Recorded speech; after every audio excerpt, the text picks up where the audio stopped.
وعلیکم ورحمۃ اللہ وبرکاتہ۔ اچھا جی، بات چل رہی تھی کس کی؟ عوامل کی بات چل رہی تھی نا۔ تو پہلے حروف عاملہ تھے، پھر افعال عاملہ تھے، اب اس کے بعد اسماء عاملہ۔ اسماء عاملہ کی ہم نے 11 قسمیں پڑھی تھی، تو ان میں سے چھٹی قسم چل رہی تھی۔ چھٹی قسم کیا ہے؟ صفت مشبہ۔ صفت مشبہ کیا کرتی ہے جی؟ کسے کہتے کسے ہیں صفت مشبہ، اور پھر عمل کیا کرتی ہے؟ جیسے ہم نے پڑھا اسم فاعل فعل معروف والا عمل کرتا ہے، اسم مفعول فعل مجہول والا عمل کرتا ہے۔ صفت مشبہ کیا عمل کرتی ہے؟ صفت مشبہ کیا عمل کرتی ہے جی؟ کہہ رہے ہیں کہ صفت مشبہ، اچھا میں وہ عمل بھی بتاتا ہوں، پہلے تعریف بتا دوں۔ صفت مشبہ کسے کہتے ہیں؟ یہ وہ اسم ہے، ہوگا تو اسم ہی، جب ہم نے کہا اسماء عاملہ میں ہے، تو یہ وہ اسم ہے جو فعل لازم سے نکلتا ہے۔ کس سے نکلتا ہے جی؟ فعل لازم سے نکلتا ہے، یعنی فعل متعدی سے مشتق نہیں ہوتا، فعل لازم سے نکلتا ہے، اور ایسی ذات کے لیے وضع کیا جاتا ہے، ایسی ذات کے لیے وضع کیا جاتا ہے جس کے ساتھ مصدری معنی ہوتے ہیں لیکن حدوث کے طور پر نہیں ہوتے۔ حدوث کا مطلب یہ ہے کہ کسی اگر اس معنی کا کسی زمانے کے ساتھ تعلق ہے، تینوں زمانوں میں سے کسی ایک زمانے کے ساتھ تعلق ہے، تو پھر وہ حدوث یعنی حادثاتی چیز ہے، ختم ہونے والی چیز ہے، ٹھیک ہے؟ کیونکہ ماضی کے ساتھ ہے تو ماضی گزر جائے، یعنی ماضی کے ساتھ اس کا تعلق ہوگا تو ماضی گزر جائے گی، گزری ہوئی ہے۔ حال ہے، حال بھی ماضی بن جائے گا، مستقبل ہے وہ بھی حال ہے و ماضی بن جائے گا۔ تو جو بھی چیز ہے تینوں زمانوں میں سے وہ یعنی حدوثی معنی ہوتا ہے۔ اگر کسی معنی کا تعلق بطور حدوث کے ہے، تینوں زمانوں میں سے کسی ایک کے ساتھ ہے، تو وہ بطور حدوث کے ہوگا۔ لیکن اگر کسی معنی مصدری کا تعلق بطور ثبوت کے ہے، تو پھر اس کا مطلب یہ کہ اس کا تعلق تینوں زمانوں میں سے کسی ایک کے ساتھ نہیں ہے۔ تو کہہ رہے ہیں کہ صفت مشبہ وہ اسم ہے جو فعل لازم سے نکل کر آتا ہے اور ایسی ذات کے لیے بنایا گیا ہوتا ہے جس کے ساتھ مصدری معنی ہوتے ہیں لیکن بطور ثبوت کے ہوتے ہیں، بطور حدوث کے نہیں ہوتے۔ اور یہ کیا کرتا ہے؟ یہ بھی اپنے فعل والا عمل کرتا ہے، فعل معروف والا عمل کرتا ہے۔ اور اس کے اندر بھی وہی 6 شرطیں ہیں، اس کی ٹیک بھی، اس کا بھروسہ، اس کا اعتماد بھی، جیسے اسم فاعل اسم مفعول کا ہوتا ہے 6 چیزوں پر، اس کا اعتماد بھی اسی کی طرح 6 کے بجائے 5 پر ہوتا ہے۔ مبتدا پر ہوتا ہے، موصوف پر ہوتا ہے، ذوالحال پر ہوتا ہے، حمزہ استفہام پر ہوتا ہے، حرف نفی پر ہوتا ہے۔ تو کون سی چیز نکل گئی بھائی؟ کون سی چیز نکل گئی؟ مبتدا بھی ہو گیا لیکن مبتدا بھی ہو گیا، موصوف بھی ہو گیا، موصول نکل گیا۔ کیا نکل گیا؟ موصول نکل گیا۔ موصول پر اس کا اعتماد نہیں ہوتا، یعنی اس کا اعتماد نہیں ہوتا۔ تو کہہ رہے ہیں جیسے حسن، یہ صفت مشبہ کا صیغہ ہے، یہ حسنہ فعل کا عمل کرے گا، فعل ماضی کا عمل کرے گا۔ اچھا، حسنہ کیا عمل کرتا ہے؟ حسنہ وہی بھی وہ عمل کرتا ہے جو ہم نے پیچھے بتایا کہ ایک اسم کو رفع 6 اسموں کو نصب دیتا ہے۔ یہ بھی ایک اسم کو رفع 6 اسموں کو نصب دے گا، 7 کو نہیں دے گا، یہ بات یاد رکھیں، کیونکہ یہ فعل لازم سے بنتا۔ اگر فعل متعدی سے بنتا تو پھر 7 کو نصب دیتا یہ صفت مشبہ۔ اچھا جی، اور دوسری بات یہ ہے، ایک اضافی بات، کہ صفت مشبہ چونکہ ہمیشگی پر دلالت کرتا ہے۔ کس پر دلالت کرتا ہے؟ ہمیشگی پر۔ تو لہٰذا میں نے بتایا تینوں زمانوں میں سے کوئی ایک نہیں پایا جائے گا، تو اس کے عمل کے لیے حال یا مستقبل کا ہونا شرط نہیں ہے، مستقبل کے معنی کا ہونا اس کے لیے شرط نہیں ہے۔ اور چونکہ صفت مشبہ کے شروع میں الف لام نہیں آتا، الحسن نہیں ہوتا، تو اس لیے اور جو الف لام ہوتا ہے نا شروع میں، وہ الذی کے معنی میں ہوتا ہے، لہٰذا اس لیے موصول پر اس کی ٹیک نہیں ہوگی، جو چھٹی چیز ہم نے مائنس کی تھی، منفی کی تھی۔ 7واں ہے اس میں تفضیل، یہ بھی مصدر سے نکلتا ہے، لیکن اس کے اندر بھی مصدری معنی ہوتے ہیں، بالکل ٹھیک ہے، یہاں تک بات اسی کے ساتھ ہے، لیکن اس کے اندر مصدری معنی دوسرے کے مقابلے میں کچھ زیادہ ہوتے ہیں، دوسرے کے مقابلے میں کچھ زیادہ اس کے اندر پائے جاتے ہیں، موجود ہوتے ہیں۔ جیسے کیا کہتے ہیں؟ ضارب، مارنے والا، ضاربن مارنے والا. اب اگر اس میں تفضیل بنائیں گے اضربو تو معنی ہوگا زیادہ مارنے والا، دوسروں کی بنسبت زیادہ مارنے والا. ٹھیک ہے. اچھا جی، اس میں تفضیل کا استعمال 3 طریقوں سے ہوتا ہے. من کے ساتھ جیسے زید افضل من عامر، مصنف نے بتایا. الف لام کے ساتھ جیسے جاءنی زید الافضل، الافضل سے پہلے الف لام ہے. اور اضافت کے ساتھ جیسے زید افضل القوم، یہاں افضل مضاف القومی مضاف الیہ ہے. ٹھیک ہے جی. اور پہلی مثال کے اندر افضل من عامر، یہاں افضل اس میں تفضیل کا صیغہ ہے، اس کے بعد من آ گیا ہے. اچھا جی، اس میں تفضیل کیا عمل کرتا ہے؟ اس میں تفضیل کے اندر بھی فاعل ہوتا ہے، چھپا ہوا ہوتا ہے، ہوا ضمیر چھپی ہوئی ہوتی ہے، اور اس کے اندر عمل کرتا ہے، یعنی اس کو رفع دیتا ہے، جیسے ضمیر کو رفع دیتا ہے. اور جو اس میں تفضیل ہے مفعول فی، حال، تمیز اور جار مجرور، ان میں بھی عمل کرتا ہے.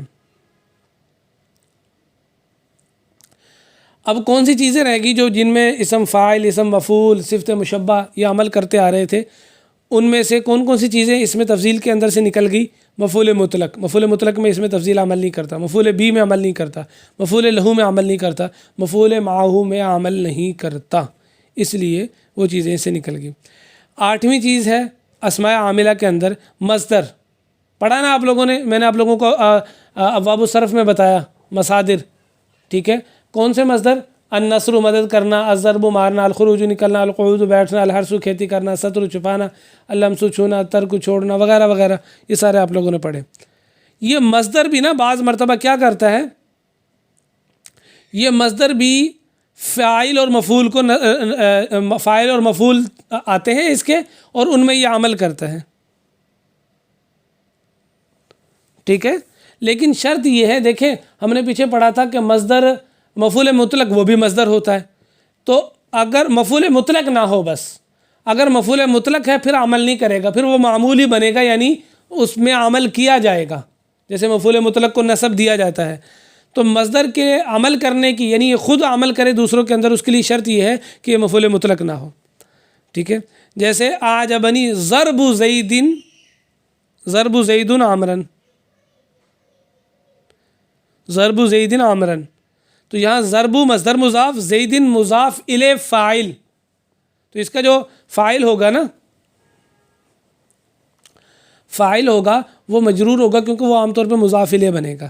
اور عامرن مفعول بھی ہے، یہ ضرب مصدر کا ہے، تو ترکیب کیا ہوگی؟ ضرب مصدر مضاف، زید مضاف الیہ فاعل، اور عامرن مفعول بھی. ضرب مصدر مضاف اپنے مضاف الیہ فاعل اور مفعول بھی سے مل کر یہ پھر اعجبنی کا لیے فاعل بن جائے گا، وغیرہ وغیرہ.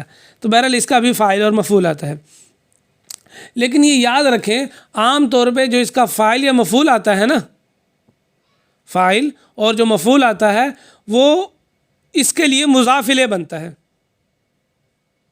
اکثر، لیکن کبھی کبھی اس کے خلاف بھی ہو جاتا ہے، کبھی کبھی اس کے خلاف بھی ہو جاتا ہے. 9واں عامل اسماء عاملہ میں سے اس میں مضاف ہے. مضاف تو آپ کو پتہ ہے جس کی دوسرے کی طرف اضافت کی جائے. مضاف کیا ہوتا ہے؟ مضاف کیا عمل کرتا ہے؟ عامل ہے بھئی، کیا عمل کرتا ہے؟ بھی مضاف الیہ کو جر دیتا ہے. جیسے غلام زیدن، غلام مضاف، زیدن مضاف الیہ، غلام نے زیدن کو جر دے دیا. اچھا جی، کہہ رہے ہیں کہ اس کی اصل عبارت بنے گی غلام لزیدن، غلام لزیدن. اس کو اضافت لامیہ کہتے ہیں، لامیہ، لام کا معنی دے رہے ہیں. زید کا غلام، غلام لزیدن کا ترجمہ ہوگا زید کے لیے غلام. تو یہاں مضاف الیہ کے اندر لام کا ترجمہ آ رہا ہے. اور کبھی اضافت وہ ہوتی ہے بیانیہ ہوتی ہے، کبھی اضافت کیا کہتے ہیں ظرفیہ ہوتی ہے، جہاں مضاف الیہ کے اندر بیان یعنی کہ کسی چیز کی وضاحت ہو رہی ہو، جیسے خاتم فضۃ، چاندی کی انگوٹھی. تو اب اس کی اصل عبارت کیا بنے گی؟ خاتمون من فضۃ، ایسی انگوٹھی جو چاندی سے ہے. تو یہاں اس کو اضافت بیانیہ کہیں گے. کبھی اضافت ظرفیہ ہوتی ہے جہاں فی کا معنی آ جائے، جیسے صوم النہار، دن کا روزہ. تو یہ اصل عبارت کیا بنے گی؟ صوم فی النہار، دن میں روزہ. تو یہاں تک ہو گئے 7 عامل. اور اس کے بعد 10واں عامل ہے اسم تام. تام کہتے ہیں پورے کو، مکمل کو. کامل کو. اس میں تام کیا ہوتا ہے کہ ایسا اسم کہ اس کے اندر کسی چیز کی کمی نہ ہو، مکمل ہو. تو جو ایسا اسم ہوتا ہے نا اس کو مضاف نہیں بنا سکتے، اس کو مضاف نہیں بنا سکتے، کیونکہ دیکھیں اضافہ مضاف الیہ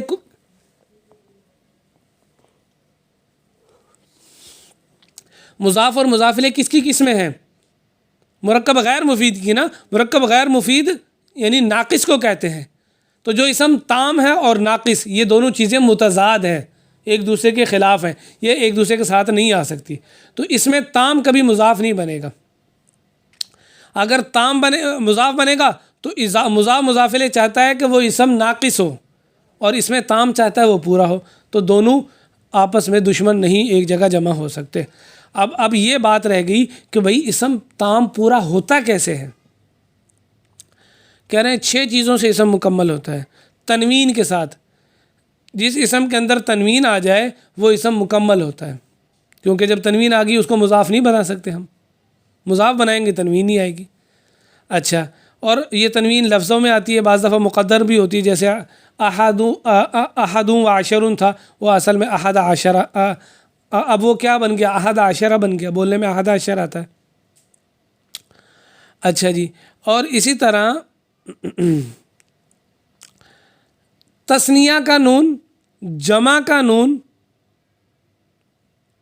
اور یہ دونوں جس اسم کے اندر آ جائیں وہ اسم مکمل ہوتا ہے. مکمل ہونے کی پہچان اس طرح ہوگی کہ اس اسم کو ہم مضاف نہیں بنا سکتے. مضاف بنائیں گے تو نون ہٹانا پڑتا ہے، جیسے رجلانی یا غلامانی، یہ ایک اسم ہے، تثنیہ ہے، نون آ رہا ہے اس کے آخر میں تثنیہ کا. اب یہ تام ہے، اس کی اضافت نہیں کر سکتے. غلامانی زیدی نہیں کہہ سکتے. اب اگر ہم اس کو مضاف بنائیں گے تو اس اسم کو مکمل ہونے سے نکالنا پڑے گا، نون ہٹانا پڑے گا، یعنی غلاما زیدین. تو نون کے ہوتے ہوئے اسم مضاف نہیں ہوگا، کیونکہ نون کے ہوتے ہوئے اسم مکمل ہے، اس کو کسی چیز کی ضرورت نہیں ہے. جمع کے نون کا بھی یہی حال ہے، جب جمع کا نون لگا ہوا ہے تو وہ اسم بھی مکمل ہے. ایک نون ہوتا ہے جو جمع کے نون کے مشابہ ہوتا ہے، وہ ہوتا ہے جو ان میں آتا ہے، دہائیوں میں آتا ہے. کون سا؟ عشرون، تسعون، سمجھ آ گئی بات؟ اچھا، دہائیوں کے آخر میں جو آ جاتا ہے نا. اچھا، اس کے علاوہ ہے اضافت سے، جب اسم مضاف اور مضاف الیہ دونوں بن جائے تو اب مکمل ہو گیا وہ. جب خالی مضاف ہے تو وہ اسم ناقص ہے. اچھا جی، یہ ہو گئے 10 اسماء عاملہ. 11واں اور آخری اسماء عاملہ ہے اسم کنایہ. اسم کنایہ کسے کہتے ہیں؟ مبہم عدد پر، مبہم گنتی پر دلالت کرتا ہے. جو 2 طرح کے ہوتے ہیں، اس کی تفصیل پیچھے گزر چکی ہے. کم خبریہ بھی ہوتا ہے، کم استفہامیہ بھی ہوتا ہے، یہاں ہم اس تفصیل میں نہیں جائیں گے. اسماء کنایہ 2 طرح کے ہوتے ہیں، کم اور کذا. جیسے کم درہمن عندی اور کذا درہمن عندی. پھر کم کی 2 قسمیں دوبارہ بتاؤں یا وہاں گزر چکی ہیں؟ ویسے تو کم استفہامیہ ہوتا ہے اور کم خبریہ ہوتا ہے. اچھا جی، تو یہاں تک یہ عوامل لفظیہ مکمل ہو گئے الحمدللہ. ٹھیک ہو گیا. عوامل لفظیہ ہیں. یہ لفظیہ کا مطلب یہ ہے، یہ وہ عامل ہیں جو عامل بھی ہیں اور لفظوں میں عمل کرتے ہیں. صراحتاً ہمیں نظر آتا ہے عمل اس کا، یعنی لفظوں میں عمل کرتے ہیں. اور ایک عامل ہوتا ہے معنوی، جو صرف معنی کے اعتبار سے عمل کرتا ہے، لفظوں میں اس کی کچھ بھی نہیں ہوتا، لفظوں کے اندر اس کا عمل. ٹھیک ہو گیا جی. تو دوسری قسم عوامل معنویہ کی ہے، وہ ہم انشاءاللہ تعالی کل پڑھ لیں گے. السلام علیکم ورحمۃ اللہ وبرکاتہ.